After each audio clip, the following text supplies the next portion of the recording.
Je m'entends très bien avec mes adversaires, que ce soit en France ou même à l'étranger. On s'aide tous les uns les autres à se tirer vers le haut, à aller chercher des performances.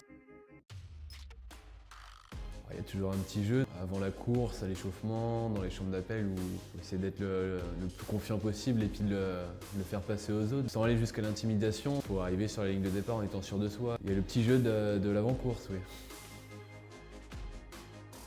Pour le moment, ça restera ma médaille au championnat d'Europe Espoir en 2017 parce que c'était une médaille qui n'était pas tendue. J'arrivais, c'était ma première année dans la catégorie. Aller chercher une 3e place comme ça, avec peu d'expérience sur la distance pour le moment, c'était une très grande satisfaction. J'ai pu partager avec les coachs qui étaient là, avec ma famille au retour. Pour le moment, ma plus belle course.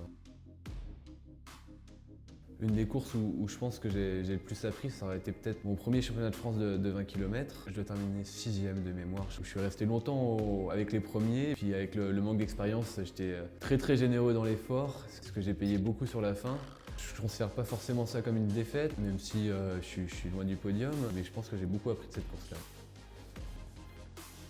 Pour rester dans l'athlétisme, je ferais de la course à pied, du cross, du demi-fond, certainement. Sinon, je resterais dans les sports d'endurance, soit du vélo ou bon, les montagnes sont loin en Mayenne, mais peut-être du biathlon, du ski de fond, des choses comme ça.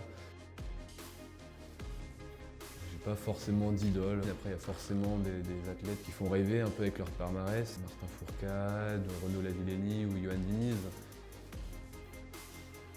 Mon record sur 20 km en République tchèque, avec mon coach, il y avait mon kiné aussi qui était là, Aurélien. C'est vraiment une très grosse performance avec une saison compliquée avec le Covid. Malgré le fait que l'année soit compliquée, ça fera que 2020, ça restera une bonne année, je pense, pour moi sportivement. Si je devais changer quelque chose, c'est moi. Peut-être être un peu moins têtu des fois, me dirait mon coach. Oh, le sport et les études d'abord. Une banane, ça donnerait beaucoup d'énergie pour la journée.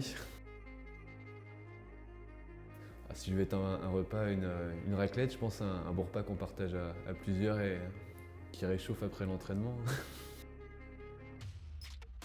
Si je devais être un pays, je dirais la France.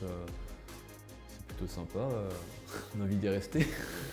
Je vous donne rendez-vous en été 2021 pour les Jeux Olympiques de Tokyo.